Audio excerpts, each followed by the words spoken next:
Last but definitely not least, Lillian, we're talking about billing and collections. Everybody loves collections, right? When the money comes in, we want the money.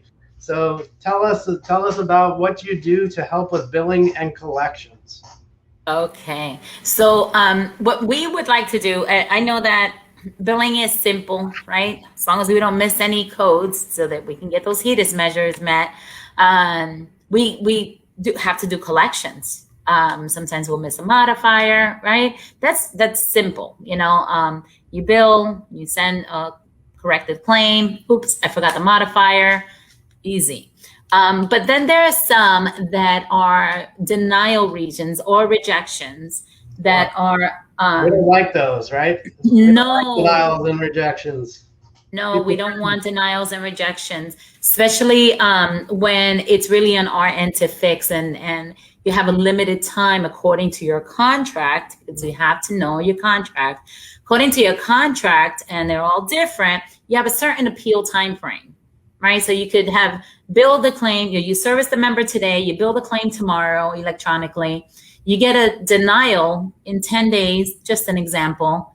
And now you have, according to your contract, maybe 90 days to appeal from either the denial date or from the date of service. All of that comes into play. Very important that you know your contract. So when the denial is actually because your NPI is not active, mhm. that's a problem because that's time consuming, right? Because what happens is if your NPI is not active, your front office or your staff is going to have to contact NIPS and then have, I call it NIPS, NPPES, right? Okay, contact NIPS, find out what's going on, update the NPI, and then contact Medicaid and Medicare, whichever one is affected, or possibly both, to make sure that that is updated to reflect active status. And then you can send in your corrected claim or your appeal or your complaint form, whatever it is that the health plan requires that you do in order to finally have that claim processed. So now this didn't because this is not just a visit, 45-minute visit with a member. You've turned this into this huge, I don't know how many hours it can take, from your staff's time just to fix one thing and then have everything updated. So it's very important that maybe at least maybe every 6 months have somebody look and make sure that your NPI is on active status with Medicare and Medicaid. Another provider NPI encounter denial, check for active status by location. So your NPI is good. It's like, well, what do you mean it's denied for not active? As well, not for that location. So very important. You update your NPI with those locations and you update your CAQH, right? Wow. Because if you don't update your CAQH with that location, they're going to say, I don't have that NPI for that location. There's a lot of things to look at. But the rejections will be for things like this that will be very time consuming after the fact. And you can't bill a member if they're Medicaid, right? You can't, billing a member because the staff made a mistake because we forgot to check your credentials, you forgot to update the NPI or the address, the provider loses really. Right. Or the billing provider is another one. Is not enrolled to bill the service that was submitted. That's another one. So maybe a member comes in and you remove a skin tag. I don't know. And they say, well, nope, according to your contract, you're supposed to be sending that person to a dermatologist, right? Could be, I don't know, your contract, but this is another denial reason that will come in. The provider is not enrolled to bill the service that was submitted. You are not, it could be lab work.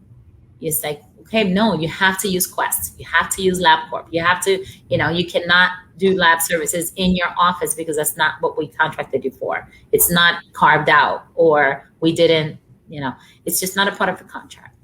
And also the taxonomy. In Florida, that I know, in Florida, the taxonomy, you have to make sure, just verify the appropriate provider type using the provider master list. So if you go onto the PML, if anyone is familiar, with the PML on the Florida Medicaid web portal. It's called the Provider Master List. When providers are enrolled with Medicaid, Medicaid requires a taxonomy, which you're getting from your NIPS, right? So this is a taxonomy. The taxonomy identifies your provider type. So if your provider type that you selected does not match what you actually service, you're not going to get that claim paid. So that's something else to look at. Does my taxonomy match what my services are? Some providers say, "Oh, I'm a pediatrician." Okay, but according to your taxonomy, or I'm family practice, right? I see all ages. Not according to your taxonomy. Your taxonomy says you can see only 0 to 20.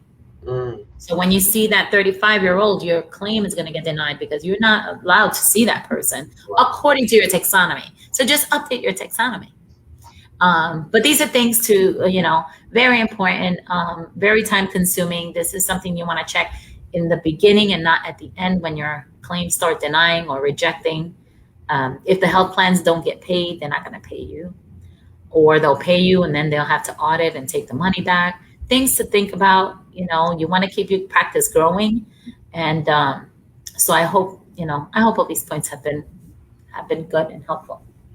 Are there certain times when it's not the provider's fault, that it may be the plan or something? Yeah. Okay, so it could be. Sometimes it could be because either the member eligibility wasn't verified, which you can do through Availity. I can do Availity training if anyone needs as well. That's something I can do for your practices, and it can be done virtually. But you go into Availity, verify member eligibility, make sure that you have the correct member ID number, right? The date of birth. Be careful. A lot of times, also there are children that are very close, and could be twins, for example. It's like, okay, they have different ID numbers. They're two separate people. They have the same date of birth. Happens so often. They're just using the wrong ID number for the wrong child. And that's, so a lot, it can be, it could be human error, just you picked the wrong one. Sorry. They just look so similar. Not verifying member eligibility. Very important for that same date of service. You don't verify member eligibility today for everybody coming in next week. You verify member eligibility today for today, every day. And also asking if they have other insurance as primary. What other insurance do you have? If the member doesn't tell you that, oh, by the way, I have Medicare as primary, but they gave you Blue Cross is going to deny it because they're going to want Medicare EOB. So things like that, very, just asking the right questions always in the beginning to avoid all these issues at the end.